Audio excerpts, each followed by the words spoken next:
Tonight we're stepping into the world of medieval knights, heavily armored men who approached most of life's problems by enthusiastically swinging pieces of metal at one another. Before we dive in, feel free to like and subscribe only if you genuinely enjoy this kind of wonderfully chaotic historical truth-telling. And tell me in the comments where you're watching from. It's always fun to see this little community lighting up from every corner of the world. Alright, lights down, maybe turn on a fan for that cozy background hum, and let's settle in. If medieval swords work the way movies pretend they do, every knight would stroll onto the battlefield grinning confidently, humming a heroic theme song, and ready to slice through enemies like warm butter. Reality was not that. Most knights walked out thinking, if this sword is the only thing standing between me and death today, I have made several life-altering mistakes. Because here's the uncomfortable truth. The sword was never the hero of the battlefield. It wasn't even the understudy. Knights avoided using it for as long as humanly possible. Needing your sword meant everything else had already gone spectacularly wrong. Your lance shattered, your spear snapped, your shield vanished somewhere under a horse. And now you're ankle deep in mud, gripping 3 pounds of metal like, Plan Z it is. Hollywood sword fights look like elegant choreography. 2 ballerinas rehearsing a violent waltz. Real sword fights looked more like 2 exhausted construction workers arguing with crowbars. Plate armor didn't open up politely when hit. It simply absorbed the blow and reminded you how insignificant your hopes and dreams truly were. That's why knights didn't waste time trying to slice armor. They targeted the miserable little weak points: armpits, elbow gaps, throat openings, and the groin flap that medieval artists never drew but every fighter feared. Medieval combat manuals read like grim shopping lists of places you can stab a man and ensure he has a terrible day. One of the most charming and completely uncinematic techniques was half-swording, where a knight grabs his own blade with a gloved hand and uses it like a spear. Yes, he holds a sword by the blade. No, he doesn't chop his fingers off.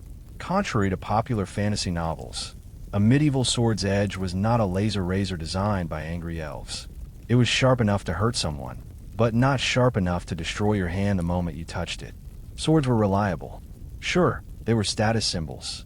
They looked great on your hip, but in battle, they were as comforting as a butter knife in a bear attack. They were the break glass in case of emergency option, usually followed immediately by the emergency breaking you. So, yes, swords are iconic.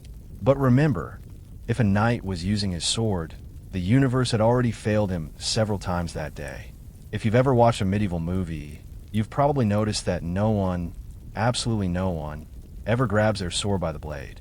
Why? Because Hollywood thinks medieval swords were glass-sharp laser beams, capable of slicing atoms on contact. Meanwhile, real knights were gripping their blades mid-fight like they were trying to choke the sword into behaving. Welcome to half-swording, the medieval combat technique that instantly separates actual knights from fantasy cosplay enjoyers. The idea was simple. If you can't cut through armor, and you definitely can't, you turn your sword into a short spear, grab the middle of the blade with your gauntlet hand, and start aiming for tiny armor gaps like you're trying to thread a needle during an earthquake. Half-swording worked because medieval swords were sharp, yes, but not your fingers fall off if you touch it. Sharp. They were tools, not mythological artifacts. Knights wore thick leather gloves or plate gauntlets, which gave them better grip, protection, and just enough false confidence to attempt something that looks completely insane by modern standards. The whole purpose of half-swording was precision and desperation. You weren't swinging wildly anymore. You were guiding a stabbing point with surgeon-level intent, except you were not a surgeon. You were sweating inside a metal sauna, and someone was trying to murder you while you did it. Medieval combat was basically operation, but with consequences.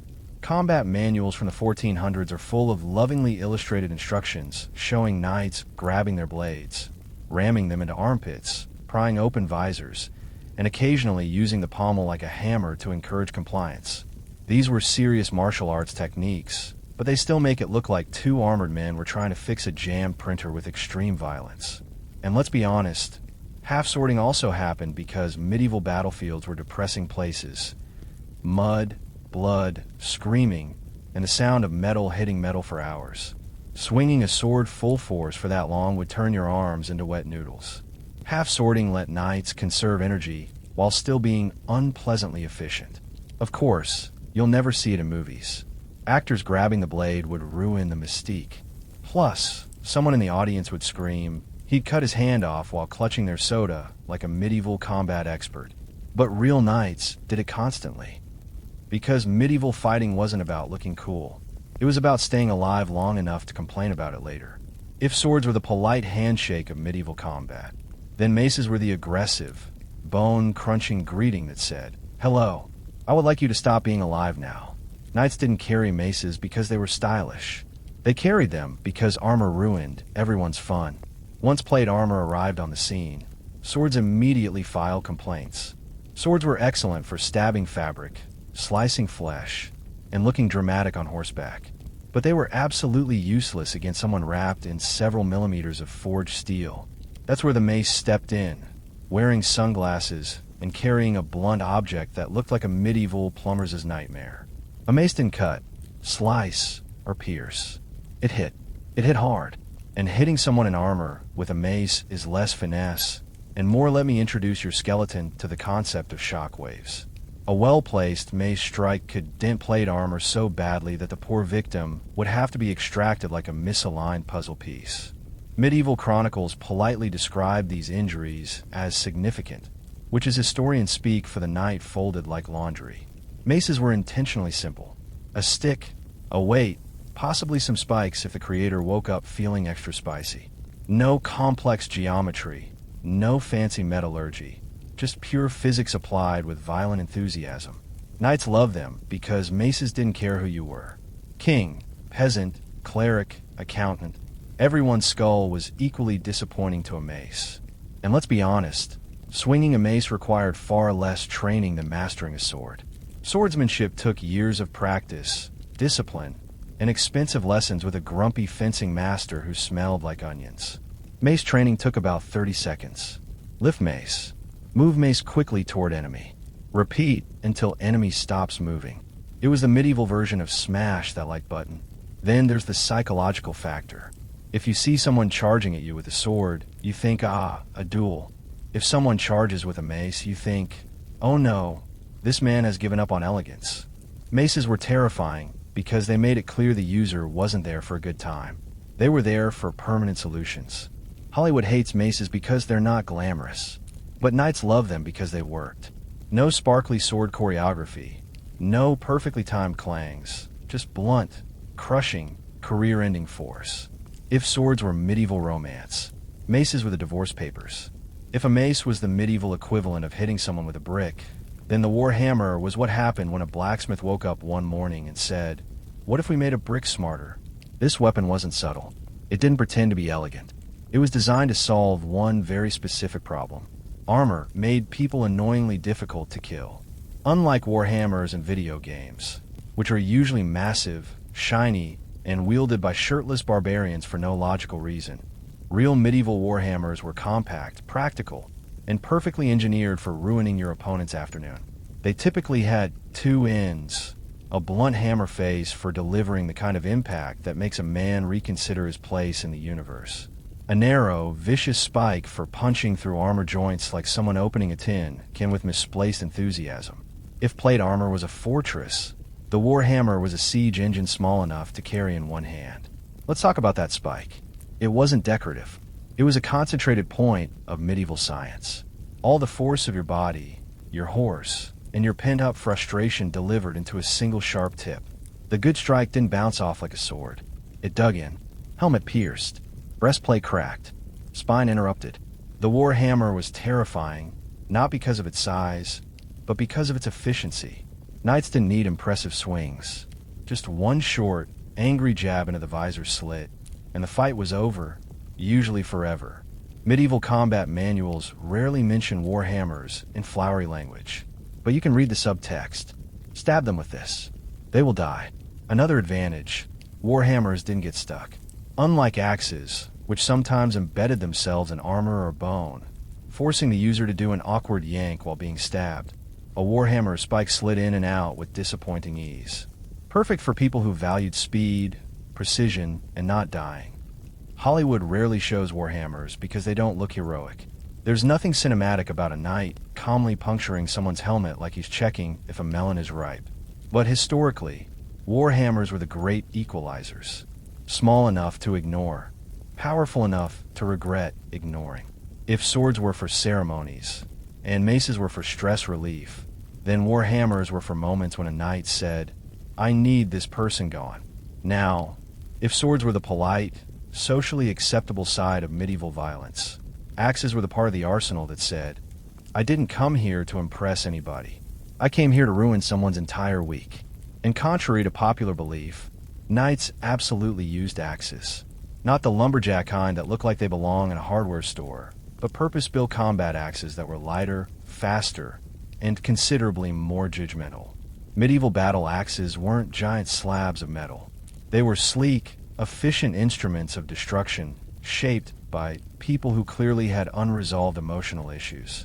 A well-made axe head concentrated force into a narrow edge, which made it superb for cutting through shields, splitting helmets, and chopping through anything the enemy conveniently left unprotected. Knights loved axes for the same reason modern people love power tools. They get results fast. An axe didn't care how fancy your armor was, how noble your bloodline was, or what inspirational speech you gave before the battle. When that blade came down with several hundred lb of combined momentum and resentment, things happened.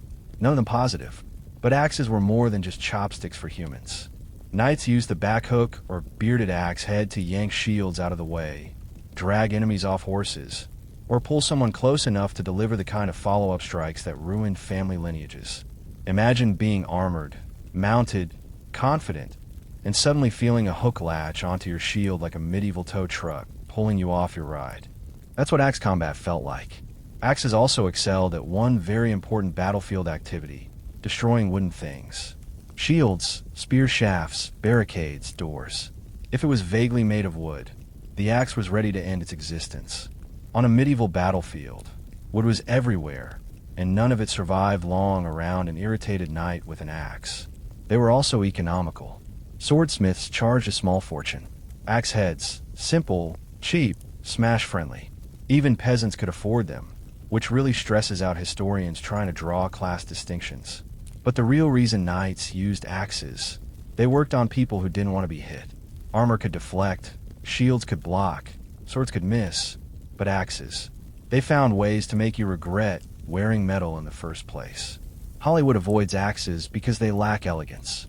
Real knights embrace them because elegance doesn't matter when you're trying not to get stabbed in a muddy field surrounded by strangers screaming in Old French. Axes weren't graceful. They were effective. And in medieval combat, that was the only resume that mattered. If swords are the celebrity of medieval weapons, glamorous, overrated, and constantly misrepresented, then spears are the underpaid, overworked background actors actually holding the entire production together. Spears didn't get songs written about them. They didn't get ceremonial versions. No knight in shining armor rode into a hall proudly holding up a spear for dramatic effect. And yet, spears won more battles than every sword in Europe combined. A spear was simple. A long stick with a pointy end. That's it. No fancy blade geometry. No poetry about them. No blacksmith whispering ancient secrets to the metal. But when you're fighting in a muddy field surrounded by enemies who want to remove your head from your financial responsibilities, simplicity is a blessing. The first and most important fact: spears outranged everything. In a sword fight, your enemy is close enough to smell your breath. In a spear fight, you can start stabbing people 2 m away while still contemplating whether they look like someone who flosses. A good thrust with a spear kept danger far away, which incidentally is the opposite of what Hollywood choreographers want. A knight on foot with a spear was terrifying. A knight on horseback with a lance was legally classified as a medieval missile. Spears and lances delivered kinetic energy that could break ribs, unhorse riders, and occasionally send an unlucky opponent airborne in embarrassing ways. Imagine being knocked off a horse so hard your grandchildren feel it. Even untrained peasants could use spears effectively. Pointy end toward enemy. That's the whole lesson. That's why medieval generals loved spears. Your soldiers didn't need years of fencing lessons. They needed a weapon and a general direction to shove it. Spears also formed the backbone of infantry formations. Shield walls, pike blocks, phalanxes, all based on sticking sharp sticks in ranks so tight that charging cavalry felt like running into a very angry wooden porcupine. And let's talk about maintenance. Swords required polishing, sharpening, and constant care. Spears required a new stick, maybe a new metal tip, if you had a particularly violent year. They were basically the IKEA furniture of medieval combat, cheap, functional, and surprisingly durable when used correctly. Hollywood rarely shows spears because they make fights too realistic. A spear duel is quick, efficient, and terrifying. Not the dramatic 15-minute clang-clang, spin, twirl, jump sequence directors love, but real knights knew the truth. If you wanted to survive a battlefield, you prayed your sword stayed in its sheath, and your spear never left your hands. If you've ever watched a jousting scene in a Hollywood film, you probably think a lance charge is majestic. Two noble knights galloping toward each other in slow motion. Lances glinting in the sun, violins swelling, and everyone looking fabulous. In reality, a lance charge was much closer to participating in an unlicensed medieval demolition derby while wearing a metal oven. Let's start with the important part. A lance charge is basically a controlled car crash. A knight and his horse would accelerate to full speed, lower a long wooden pole, pray to several saints at once, and hope the opposing knight didn't have better aim. The physics were simple. The faster you went, the more devastating your hit, and the more likely you were to go flying off your horse like a sack of flour being launched from a trebuchet. And Hollywood's lances exploding into splinters isn't false. It's actually one of the few things they get right. Lances broke constantly. They were designed to. A solid, unbreakable lance would have turned every joust into a head removal competition, which admittedly medieval audiences might have enjoyed too much. On an actual battlefield, not a tidy tournament field with cheering nobles, lances were even more chaotic. The ground was uneven, the air was dusty, and the person you were trying to hit was actively attempting to murder you at high speed. This wasn't choreographed. This wasn't elegant. This was two armored men playing chicken with giant skewers. If the lance hit correctly, your opponent might fall off his horse, break several ribs, or simply lose all interest in the battle. If it hit incorrectly, you might lose your grip, your balance, your dignity, and possibly your lunch. Knights frequently fell, rolled, and rose up groaning like metallic turtles on their backs, trying desperately to get on their feet before someone noticed and turned them into a battlefield footnote. Once the lance shattered, which happened roughly every 30 seconds, knights immediately ditched it and switched to swords, maces, axes, or whatever they could grab.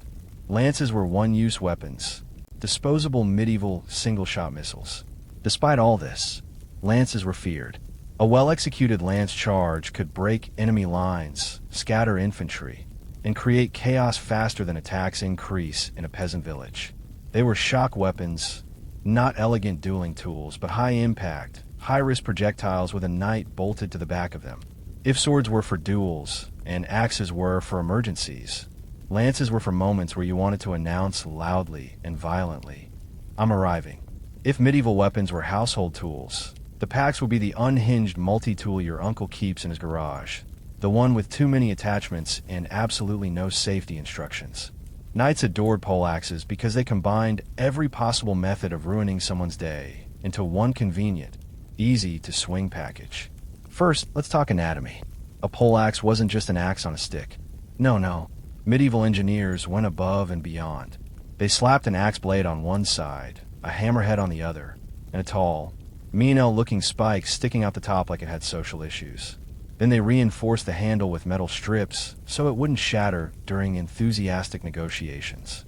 The result, a weapon that could chop, smash, stab, hook, pry, puncture, and occasionally open bottles. Probably if the warhammer was a can opener for armor, the poleaxe was the whole kitchen drawer. Hollywood never shows paxes because they're too realistic. When knights used them, the fighting didn't look like elegant fencing or beautifully choreographed duels. It looked like two armored men in a medieval home depot violently testing the durability of each other's helmets. In tournaments, yes, knights actually used poleaxes in tournaments. Fights were essentially two heavily armored contestants trying to apply physics to each other's skulls while an audience politely clapped. The manuals describe techniques like strike the head, strike the body, and strike whatever is available. These are not reassuring instructions. On the battlefield, pole axes were the great equalizers. They worked against mail armor, plate armor, no armor, too much armor. The weapon didn't discriminate. The hammer side dented metal like it was aluminum foil. The axe side chopped through shields and bone. The spike at the top, perfect for finding that one miserable gap between armor plates and turning it into the gateway to the afterlife. Pole axes were also superb for grappling. Knights used the hook or head to yank enemies off balance, pull shields aside, or drag someone into stabbing range. If you got caught, congratulations. You were now the unwilling star of a medieval wrestling match, except your opponent had a giant murder stick. And despite all this, axes were surprisingly elegant, not in appearance, but in design. Every part had a purpose. Every strike was efficient. No wasted motion. Just pure medieval problem solving. If swords were art, axes were engineering. And in a world where everyone was angry, armored, and sweating, engineering won a lot more fights. If the sword was a knight status symbol, and the axe was his I'm done being polite weapon, then the dagger was his this is about to get personal tool. Daggers didn't look impressive. They didn't sparkle. They didn't have dramatic names like Heartseeker or King's Bite. They were small, plain, and brutally honest, much like medieval life. Knights didn't carry daggers for flair. They carried them because every fight, no matter how grand it began, eventually devolved into two armored men rolling around in the mud like furious turtles. And when you're wrestling in 60 pounds of steel with someone trying to take your lunch money and your life, you don't swing a sword. You pull out something stabby. The preferred style, straight into the gaps, neck openings, armpits, eye slits, groin plates. Tragically effective. Medieval armor was good, but it couldn't cover everything, or knights would have died of heat stroke before the enemy even arrived.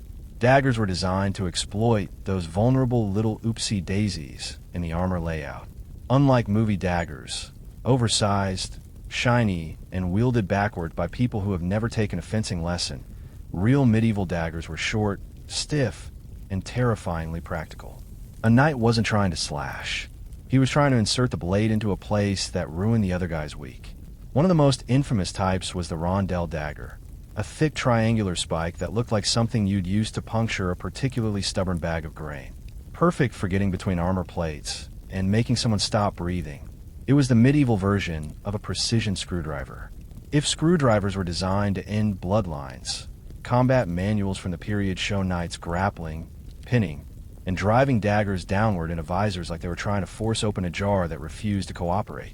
There's no elegance in these illustrations, no flowing choreography, just raw intent and two men reconsidering the value of chivalry. But daggers weren't only for murder. They were utility tools, too. Knights used them to cut rope, prepare food, adjust armor straps, carve wood, and in one recorded case, perform battlefield surgery. That's right. The same blade a knight might use to quietly end a duel was also used to remove an arrow or slice an apple. Medieval multitasking at its finest. Hollywood usually ignores daggers because they're not flashy enough, but ask any knight. The dagger was often the final signature on a very violent contract. In the hierarchy of medieval weapons, daggers were small, but their impact was very, very big. If swords are the poster children of medieval combat, and maces are the instruments of medieval problem solving, then shields are the unsung heroes, the exhausted, overworked, underappreciated employees of the battlefield who kept everything from falling apart. Knights didn't carry shields because it looked noble. They carried shields because not dying is surprisingly difficult when everyone around you is trying to make you die. A shield wasn't just a plank of wood. Oh no. Shields were complex, reinforced, and designed with the kind of practicality only a medieval survivor could appreciate. There were layers of wood, rawhide, glue, metal edging, and sometimes paint that probably took longer to dry than the knight expected to live. They weren't decorative. They were the medieval equivalent of walking around with a portable wall. Hollywood shows shields as polite, submissive objects, always lifted to block a predictable sword swing from a very considerate villain. Real shields were weapons. Knights used them to punch, shove, slam, bash, and occasionally help someone meet the ground faster. Picture an armored man charging at you with a wooden door strapped to his arm. That's shield combat. A good shield bash could knock a man off balance, stun him, break his teeth, or take him completely out of the fight before a single sword swing even happened. Knights weren't shy about using the edge of the shield like a cleaver, either. That rim could crack ribs and collapse lungs if you hit someone sideways with enough medieval enthusiasm. And then there's the shape. Different shapes meant different jobs. Kite shields, great for cavalry, also great for turning wind resistance into a full body workout. Heaters, smaller, lighter, less likely to yank your arm off when someone hits it. Round shields, perfect for smashing a Viking in the face if you found yourself unexpectedly in Scandinavia. Shields were also command centers. Knights decorated them with heraldry, not because it looked cool in paintings, but because on a chaotic battlefield filled with armored clones, a fancy yellow lion helped your friends figure out which side you were supposed to be smashing. Of course, shields broke constantly. A hard hit from an axe could split one in half, leaving the knight holding what was now essentially a sad, overpriced pizza slice. But that was the point. Better the shield breaks than your bones. In the end, shields were the quiet, dependable co-worker in the office of war, doing all the heavy lifting while the sword took all the credit. If you imagine medieval combat as a dignified exchange of sword blows between two noble warriors, I regret to inform you that you are extremely mistaken and possibly watching too many shampoo, commercial-looking fantasy movies. Real knightly combat often ended with two heavily armored men rolling around in the mud like exceptionally angry armadillos. Because yes, knights wrestled a lot, more than you'd ever expect from people wearing 60 pounds of steel and trying to maintain their noble reputations. Grappling wasn't a rare emergency technique. It was a standard part training. Medieval combat manuals written by people who clearly enjoy drawing pictures of men falling over are full of throws, tackles, joint locks, leg sweeps, and methods to yeet someone off balance while politely crushing their windpipe. They even included charming illustrations of knights flipping each other upside down like armored acrobats who made several terrible life choices. The logic was simple. Once you're close enough to grab your opponent, swinging a sword becomes about as useful as swinging a baguette. Knights would close the distance, grab armor edges, twist limbs, hook legs, and slam each other into the dirt with enough force to make modern wrestlers wheeze. And because the armor absorbed so much damage, they could really commit to these moves without instantly dying, which meant grappling matches were incredibly chaotic and spectacularly undignified. The goal: get the enemy on ground. Once he's down, he's not getting back up quickly. Gravity is the ultimate medieval weapon. And once he's down, what do? You transition to the chapter your mother told you never to ask about, the dagger. While the opponent flailed helplessly like a beetle flipped onto its back, the victor would plant a knee, grab a rondelle dagger, and start trying to convince the other guy's armor to stop interfering with the whole stabbing process. Grappling also helped in breaking grips, disarming opponents, or simply bullying them into exhaustion. Sometimes knights grappled because their weapons got stuck in armor, sometimes because visibility was terrible, and sometimes because they tripped.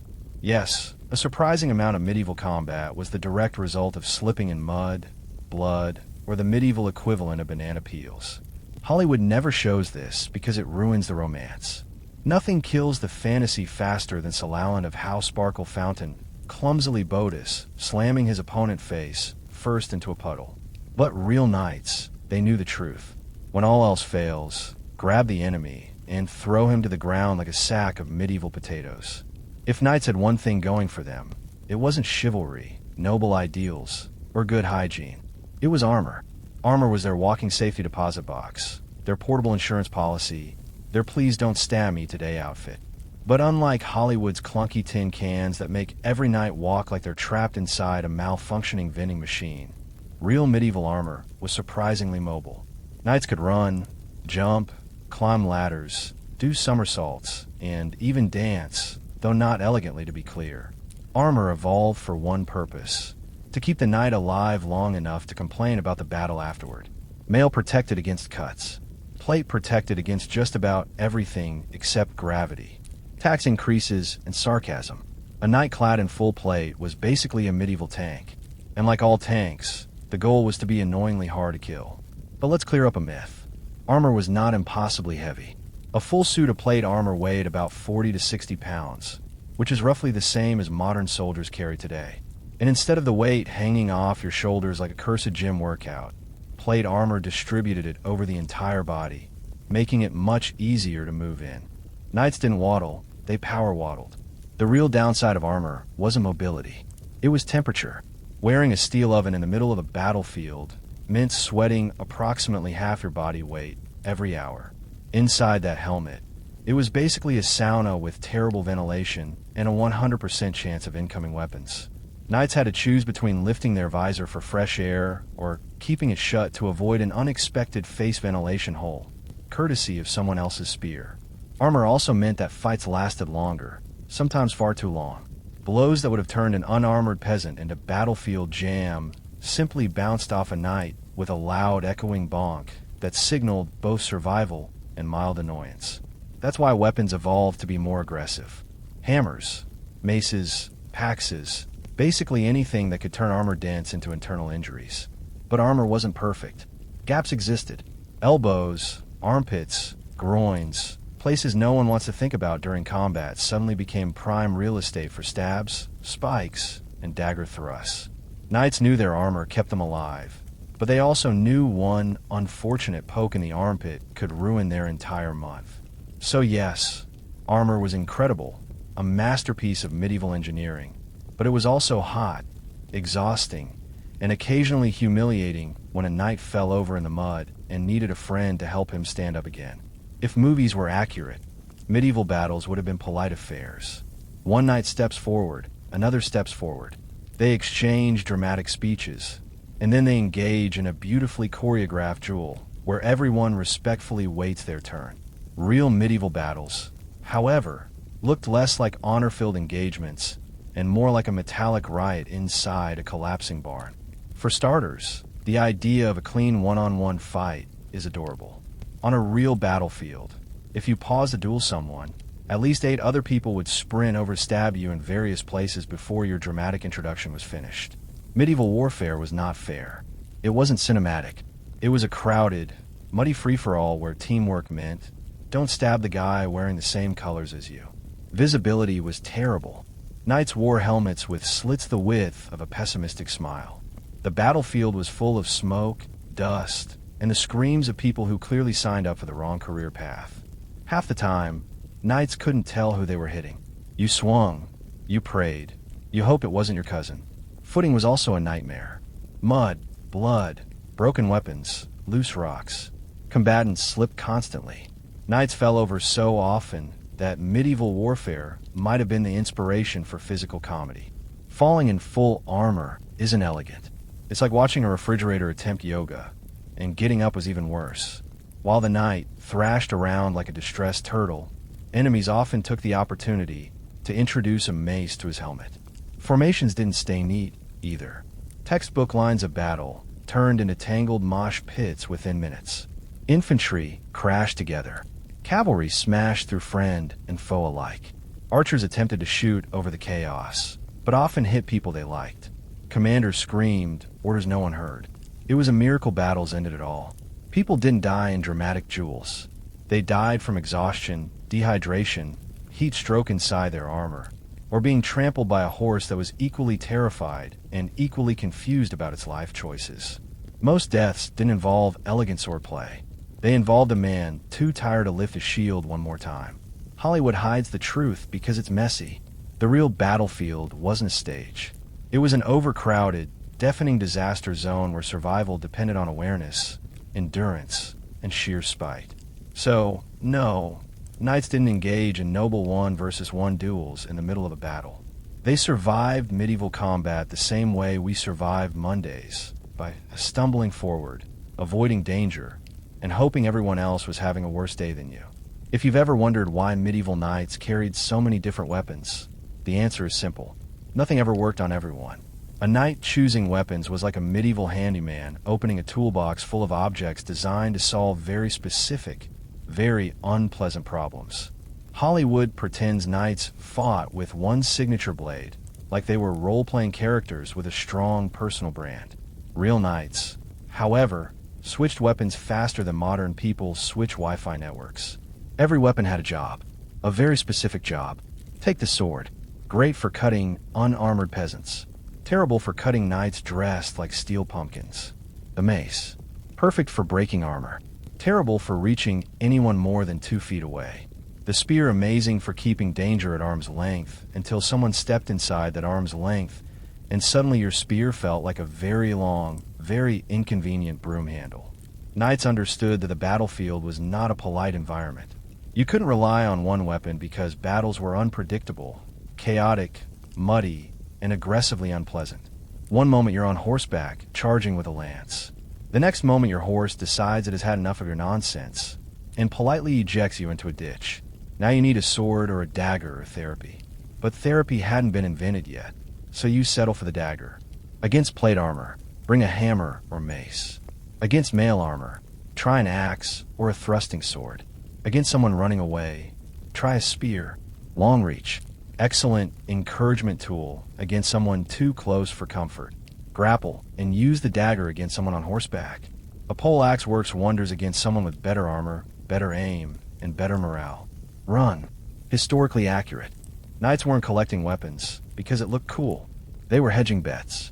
You brought a mace for crushing, a sword for stabbing, a dagger for finishing, a spear for poking, and maybe a warhammer in case someone got ideas. If knights could have carried a medieval flamethrower, they absolutely would have. Weapons were also seasonal. Muddy fields made long weapons annoying. Forests made spears awkward. Tight formations made swords useless. And everything made horses nervous because horses famously do not care about your shiny armor or heroic intentions. They just want to not die. In short, knights used whatever worked. Weapons weren't chosen for honor, aesthetics, or symbolism. They were chosen for efficiency, survival, and maximum discouragement of enemies. The movies give knights signature weapons. History gave them a shopping list. The romantic image of the medieval knight, noble, shining, graceful, heroic, is a lovely piece of fiction created by poets, painters, and people who were not present when knights actually interacted with reality. The real knight was a battlefield athlete, a tactical bruiser, and a walking sauna who spent most of his career drenched in sweat, soreness, and regret. Forget elegance. A knight's life was 20% training, 10% fighting, and 70% complaining about both. Training involved lifting heavy weapons, sprinting in armor, riding horses that didn't want to cooperate, and practicing moves that required the agility of a gymnast and the patience of a saint, all while wearing layers of fabric, mail, padding, and steel that turned your body into a human pressure cooker. Knights were strong, but not bodybuilder strong. They were carrier armor, swing a weapon repeatedly, climb a wall, avoid heat stroke, and fight for your life for 30 minutes straight.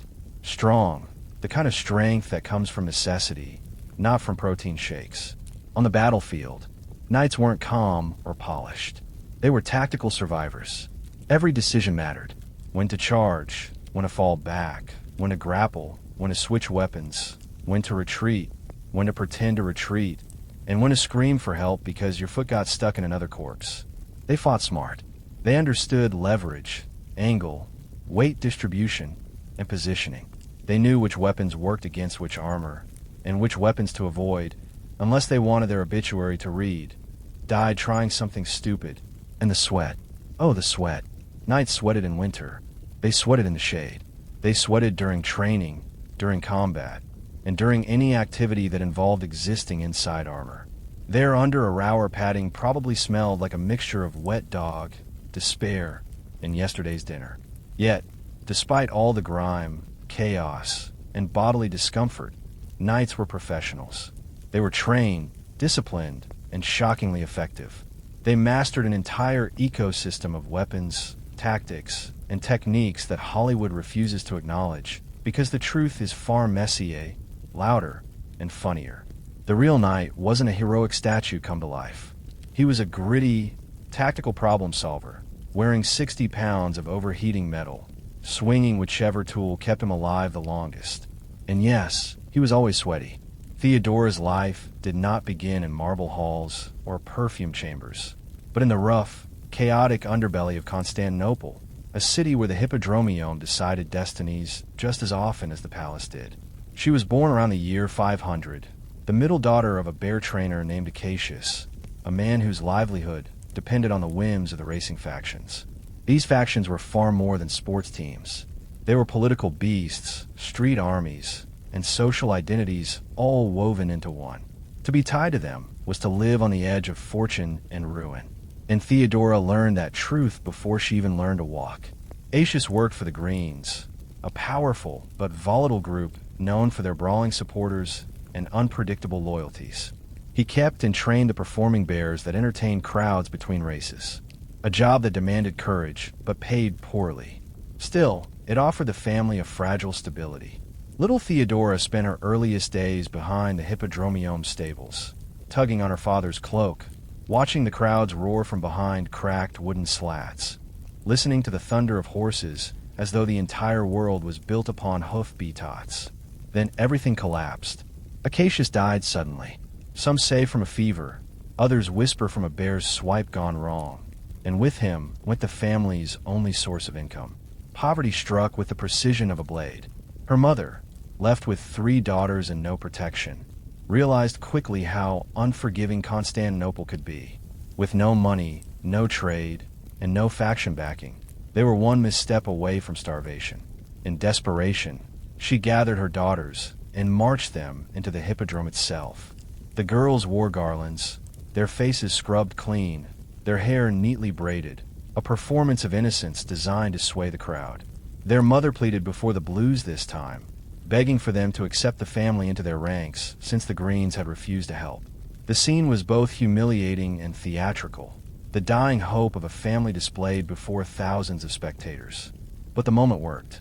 The Blues, moved either by pity, politics, or the sheer spectacle, took the family in. And for young Theodora, this moment, standing in the roaring Hippodromeum, learning that survival depended not on birth, but on performance, planted the first seed of the fierce, calculating woman she would become. If Theodora's childhood taught her anything, it was that the world rewarded those who could command attention. And in Constantinople, no stage granted more power or more scandal than the theater. By her early teens, Theodora had followed the path familiar to many girls of the lower classes.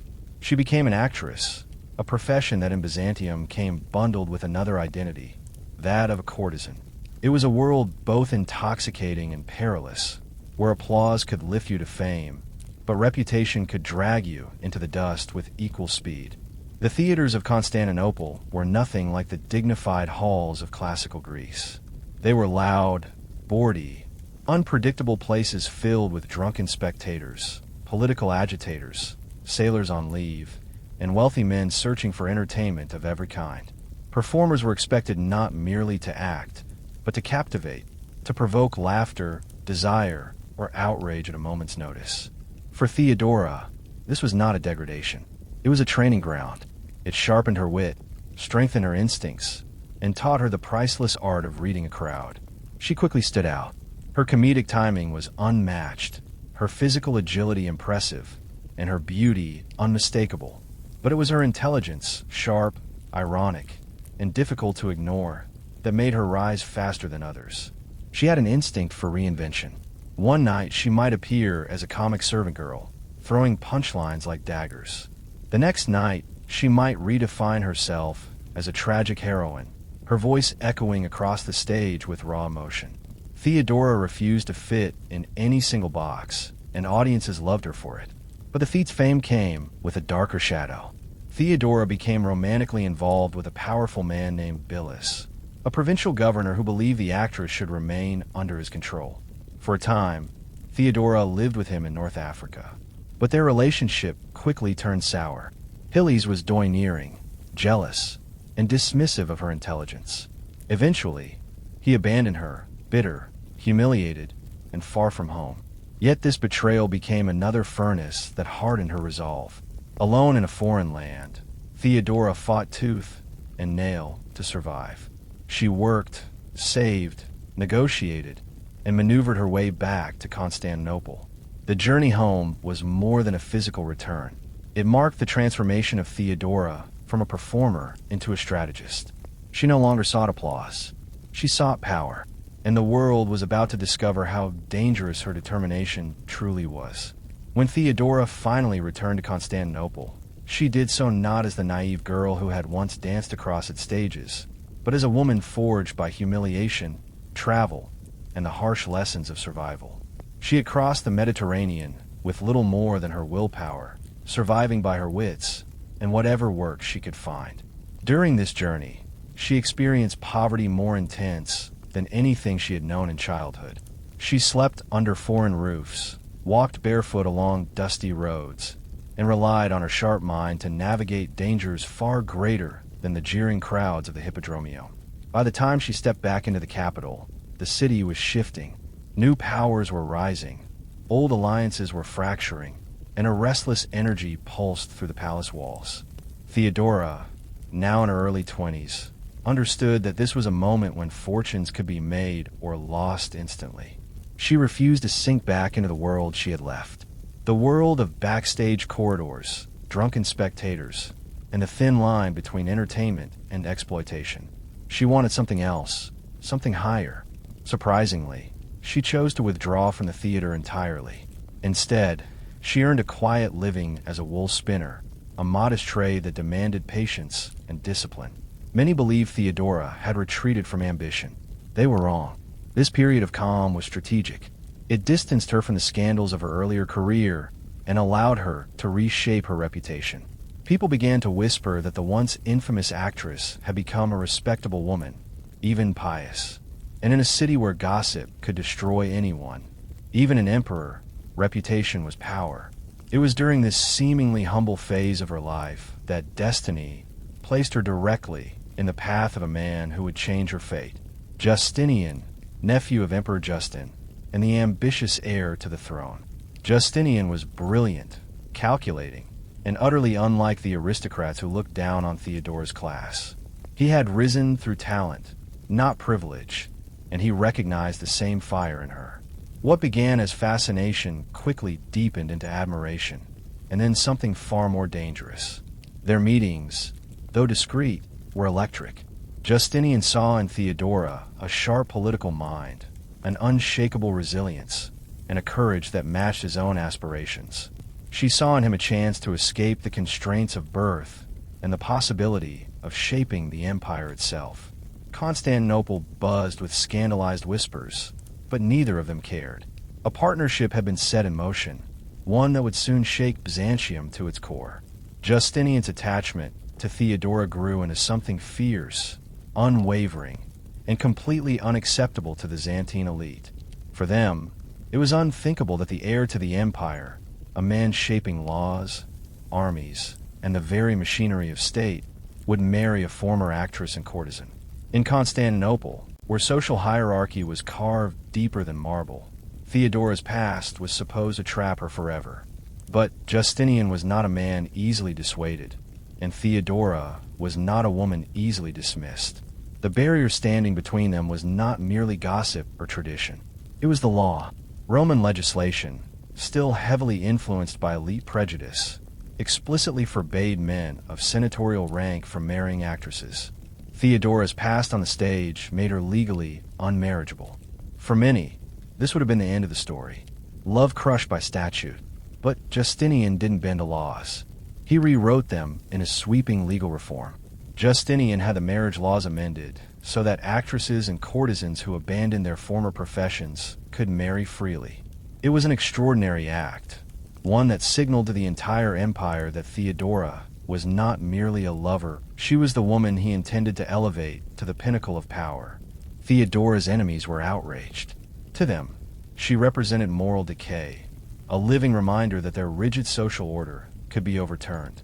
To her supporters, the poor, the marginalized, the women with no voice, she was proof that destiny could be rewritten. Their marriage was quiet, almost intimate, but its consequences were seismic. With Justinian's rise to the throne imminent, Theodora stepped into the public eye not as a scandal, but as a symbol of transformation.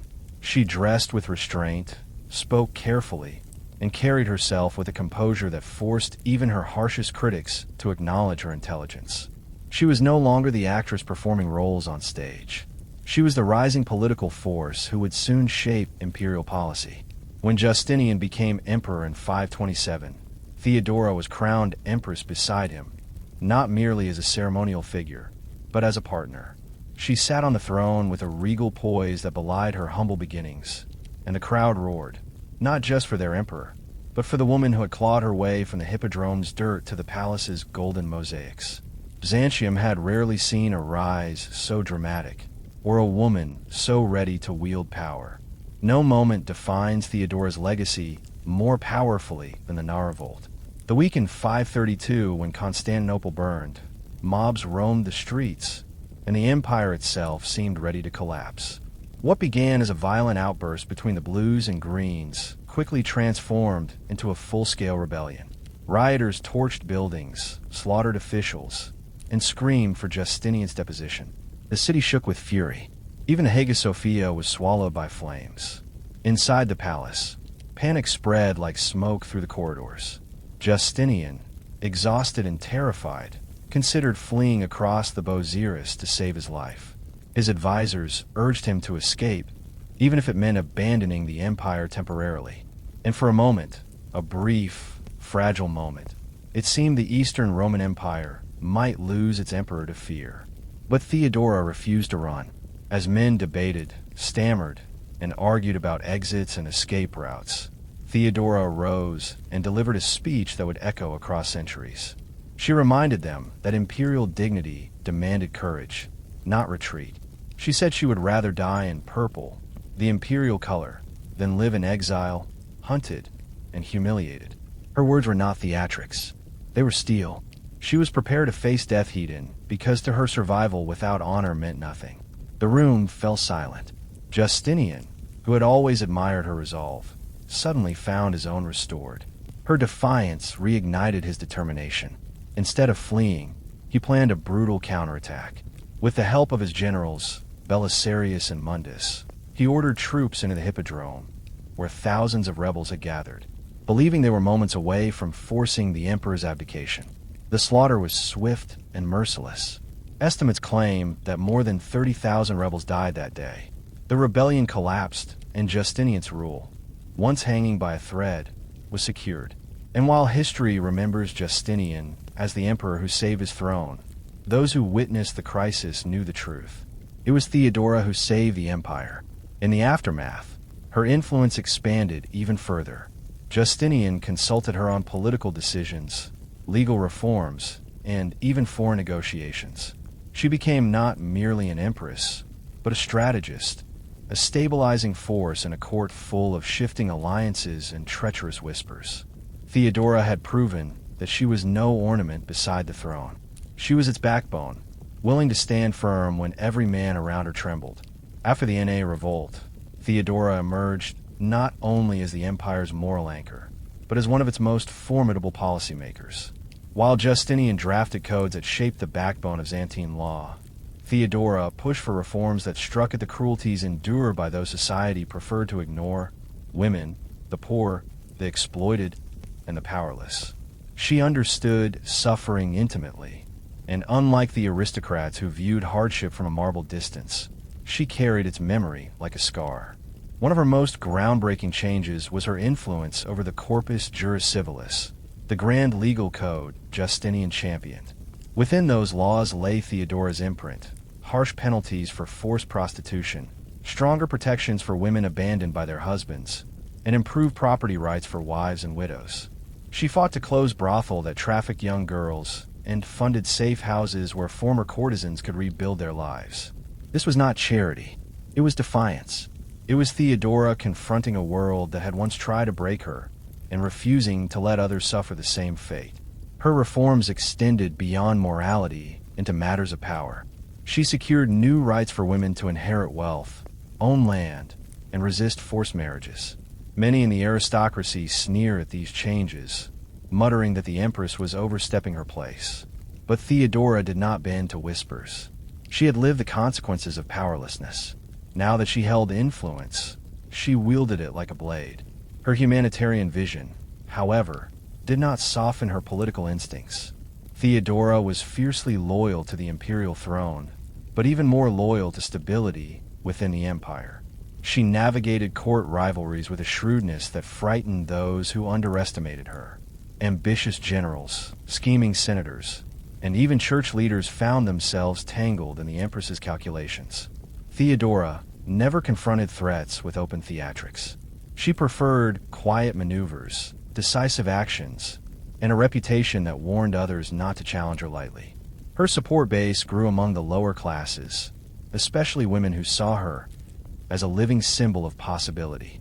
They admired the courage with which she shattered expectations, passing decrees and reshaping laws with the same confidence others used to deliver gossip. Even Justinian acknowledged her legal insight, often seeking her counsel on affairs of state. The more her reforms spread through the empire, the clearer it became. Theodora was not merely trying to improve Byzantine life. She was trying to rewrite what power looked like. And for a brief moment in history, she succeeded. As Theodora's influence expanded, so did the shadows cast by her enemies. Power in Byzantium was never a stable possession. It was a chessboard where every piece plotted its own ascent. And Theodora, born from hardship and raised in spectacle, understood that survival in the palace depended not on innocence, but on vigilance. Her sharpest political struggle emerged with the Monophysite controversy, a heated theological conflict tearing the empire apart. Justinian's position wavered between diplomacy and orthodoxy. But Theodora, who sympathized with the Monophysites, acted with far more conviction. She had seen firsthand how theological debates could become pretexts for oppression, and she refused to let religious factions dictate who deserved protection. While Justinian attempted to unify doctrine through councils and decrees, Theodora provided sanctuary to persecuted bishops, monks, and dissidents who fled to the palace seeking her protection. Her boldness unsettled the Orthodox faction. They saw her as a dangerous wild card, a woman whose compassion might unravel imperial unity. But Theodora remained unmoved. She believed that stability required not just control, but also mercy. Her palace became a refuge for the vulnerable, and a warning to those who thought religious power belonged solely to patriarchs and politicians. Yet theological battles were only one of her fronts. The court itself was a minefield of ambitious senators, jealous aristocrats, and generals who bristled under the weight of an empress who refused to fit the delicate ceremonial mold set for imperial women. Some whispered that she meddled too much in state affairs. Others feared she would outmaneuver them entirely, and sometimes she did. One of her most striking confrontations arose with Belisarius's wife, Ananiina, a woman as cunning as Theodora herself. The two formed an uneasy alliance, mutually beneficial, but laced with rivalry. Together, they coordinated political maneuverings, settled disputes, and neutralized threats that might have destabilized the empire. They were two women navigating a world built for men and becoming its most decisive players. But Theodora's power was never simply about eliminating enemies. It was about shaping the empire's destiny. She negotiated, intervened, and orchestrated outcomes from behind curtains and council doors using influence rather than force. And whether through diplomacy or calculated pressure, she ensured that no threat, foreign or domestic, could grow unchecked. In a world where emperors ruled with armies, Theodora ruled with strategy. And it was becoming clear to everyone the empire had two sovereigns, and neither could be ignored. By the mid-540s, Theodora's strength, the same iron force that had carried her from the hippodrome's dirt floors to the gleaming throne, began to fade. Illness crept into her life with the quiet persistence of an enemy who knew it could not defeat her in open combat. Most historians believe she suffered from breast cancer, a condition Byzantine medicine could neither cure nor fully comprehend. Yet, even as her body weakened, her will did not. The palace noticed the change first. Days once filled with strategy meetings, petitions, legal consultations, and religious negotiations slowly shrank into shorter windows of energy. Servants whispered as they watched her rise with unmistakable effort. Court rivals hoped her decline might weaken the imperial household, but they underestimated how fiercely she clung to responsibility. Theodora had spent her entire existence refusing to be defined by circumstance, and she would not begin now. Justinian, often consumed by the demands of the empire, grew increasingly concerned. Their marriage, once the gossip of Constantinople, had matured into a quiet but profound partnership. The emperor sought her counsel on matters large and small, and even as illness strained her voice, her advice continued to shape the empire's decisions. Whether discussing tax reforms, church disputes, or foreign campaigns, Justinian still leaned toward his wife's judgment, a testament to how deeply he trusted her political instincts. Theodora's final years became a race against time. She worked relentlessly to secure her reforms, strengthen her alliances, and shield vulnerable groups who depended on her protection. She ensured the safety of Monophysite leaders, expanded aid networks for women at risk, and quietly positioned allies within key offices. She understood that when she was gone, her enemies would try to reverse everything she had built, and she was determined to deny them that victory. Outside the palace, the empire mirrored her struggle. Plagues, wars, and rebellions rattled the Eastern Roman world. But Justinian's administration held together largely because Theodora had learned how to stabilize chaos. Her presence acted as a counterweight to Justinian's relentless ambition, grounding his policies and tempering his impulses. On June 28, 548, Theodora died at roughly 48 years old. Justinian was devastated. The empire mourned a woman who had risen from poverty to become one of the most influential figures Byzantium had ever seen. Even her enemies, though relieved, could not deny her brilliance. Theodora had reshaped the empire, and she had done it on her own terms. Theodora's death did not end her influence. It ignited a new era of debate, fascination, and reinterpretation. Even in death, she refused to fit neatly into the roles her enemies had crafted for her. To the aristocrats who despised her rise, she remained the scandalous former actress who had climbed too high. To the poor, the powerless, and the forgotten, she was a symbol of defiance, proof that birth did not dictate destiny. And to Justinian, she was irreplaceable, his partner in governance, his advisor in crisis, and the quiet force that anchored his increasingly ambitious vision for the empire. In the years after she passed, Justinian continued ruling with renewed intensity, as if driven by the need to finish the work they had begun together. He expanded his legal reforms, strengthened the empire's administrative core, and pushed forward with the construction of the Hagia Sophia, an architectural masterpiece whose mosaics later immortalized Theodora in shimmering gold and colored glass. That mosaic, still preserved today, captures her not as a courtesan or an actress, but as a queen, a woman robed in jewels, haloed in imperial dignity, holding gifts meant for the altar. A visual declaration that her story would not be erased. Her legacy lived most powerfully in the legal reforms she championed. Women throughout the empire would benefit from the protections she insisted on: rights in marriage, property, inheritance, and freedom from exploitation. These were not minor footnotes in Byzantine law. They were shifts in the social foundation of the empire. Long after her enemies' names faded from records, Theodora's reforms endured in the legal traditions that shaped Europe and the Near East for centuries.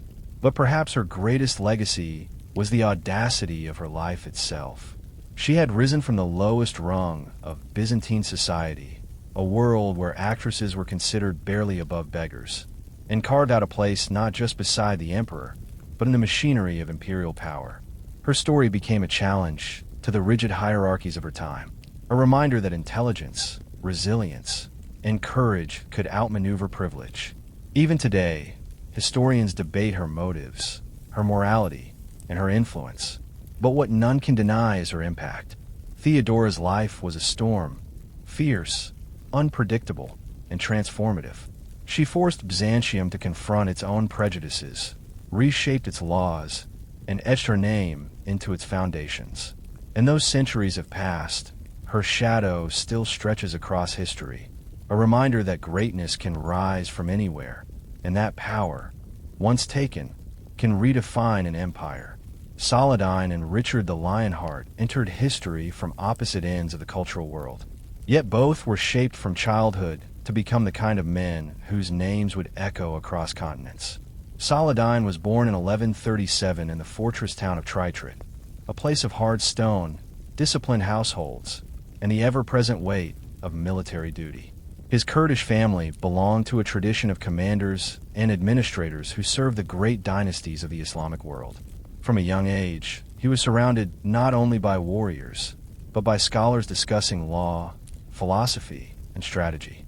His earliest lessons were not in bloodshed, but in patience, justice, and the idea that power meant responsibility before glory. Richard's childhood unfolded in a world that looked nothing like Saladin's. Born in 1157 at Beaumont Palace in Oxford, he grew up in the swirling drama of the Angevin Empire, a turbulent fusion of French and English politics held together only by the iron will of his parents, Henry II and Eleanor of Aquitaine. Courts echoed with troubadours singing tales of heroic knights, holy quests, and glorious battles. Where Saladin learned restraint, Richard learned pageantry. Where Saladin absorbed quiet strategy, Richard absorbed fire and spectacle. By age 16, Richard led armies. By 22, he was feared across France. His reputation was built on bold charges, fearless assaults, and a charisma that made knights rally instinctively to his banner. Yet, even in their differences, the threads of destiny were pulling them toward the same stage. As the Crusader states in the Levant staggered under weak leadership and constant infighting, a new force was rising in the Muslim world. Saladin, once unsure of military life, discovered his own brilliance as he served under his uncle Shuru. He learned the value of unity and began the impossible task of bringing Syria, Egypt, and Mesopotamia under one cause, a cause greater than conquest, the recovery of Jerusalem. Meanwhile, across Europe, the call of crusade ignited Richard's ambition. A king who cared more for the sword than the throne. He saw the Crusades not simply as religious duty, but as the greatest proving ground a knight could ever dream of. It was where legends were made, and Richard intended to carve his name among them. Two men raised in opposite cultures, guided by opposite philosophies, were being drawn toward a single battlefield, not merely as enemies, but as rivals shaped by fate, destined to clash, destined to respect, destined to remember each other forever. Before Saladin could ever meet Richard on the battlefield, he first had to confront an enemy far more dangerous than any crusader: division within the Muslim world itself. The Middle East of the 12th century was a fractured landscape of rival emirs, competing dynasties, and political distrust. Egypt struggled under the failing Fatimid Caliphate. Syria was split among quarreling princes, and Jerusalem remained in crusader hands, weakened, but still defiant. No single ruler could unite these territories. Few even dared to imagine it. But Saladin, quiet in demeanor and underestimated by many, saw unity not as a dream, but as a necessity. Under his uncle Shuru, he learned the ruthless political realities of the region, watching how alliances were forged with handshakes and broken with daggers. He also learned the subtler art of winning loyalty, not through fear, but through fairness.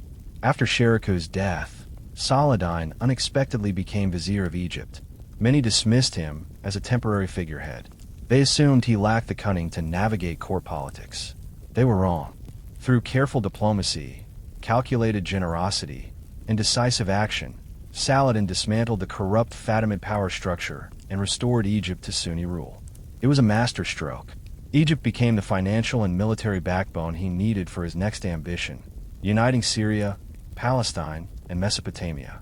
He moved methodically, taking cities not only by the sword, but by persuasion, offering clemency to enemies and stability to regions long exhausted by internal conflict. Each victory strengthened his reputation as a leader chosen not by birthright, but by destiny. Still, one prize remained: Jerusalem. For decades, Muslims across the region had viewed its loss as a wound in the heart of Islam. Saladin promised not vengeance, but restoration, a return of balance and dignity after years of chaos. In 1187 at the Battle of Hattin, he broke the Crusader armies in a single breathtaking victory. The holy city fell soon after, but without massacre or cruelty. Saladin allowed Christians to leave peacefully upon payment of ransom, protecting thousands who had feared annihilation. His fairness shocked Europe. His chivalry inspired legends. And across the sea, word of Saladin's rise traveled fast. Kings and knights murmured his name with a mixture of respect and alarm. One man in particular listened with unusual intensity: a newly crowned English king who hungered for challenge and glory. Richard the Liony Heart. Their destinies were now on a collision course. While Saladin was uniting the Muslim world under a single banner, Europe was erupting with outrage. News of Jerusalem's fall spread across kingdoms like a spark across dry straw. Preachers thundered from pulpits, knights clenched their fists, and kings felt the weight of divine expectation settle on their shoulders. Among them was the newly crowned Richard I, a king whose heart had always belonged more to the battlefield than the throne. Richard did not need persuasion. The crusade was the perfect stage for everything he believed himself to be. A warrior chosen by God, a knight destined for glory, a leader whose sword would carve righteousness into history. He inherited a kingdom mired in debt and political troubles, but he cared little for the burdens of ruling England. He sold lands, emptied treasuries, and prepared for war as if it were a sacred pilgrimage. His mother, Elenina of Aquitaine, supported his ambition. She knew her son's nature better than anyone. Richard was born for conflict. The crusade was not a duty. It was a calling. The journey to the Holy Land was fraught with storms and political maneuvering. Richard's fleet nearly sank off Cyprus, and when its survivors were mistreated by the island's ruler, Richard invaded without hesitation. He conquered Cyprus in a matter of weeks, reshaping its governance and securing it as a vital crusader base. His ruthlessness shocked some and impressed many, but one thing became clear. Richard would not be slowed down by insult or provocation. Every obstacle was merely another chance to prove his ferocity. When he finally reached Acre in 1191, the Crusader forces were exhausted, starving, and on the brink of collapse under Saladin's siege. Richard arrived like a storm. His crossbowmen shredded enemy lines. His engineers built siege engines at astonishing speed, and his presence alone reinvigorated weary soldiers. Within weeks, Acre fell. The Crusaders hailed Richard as the savior of the campaign, but Richard's victories came with a darker edge. In one infamous act, he executed about 2,000 Muslim prisoners after negotiations with Saladin stalled.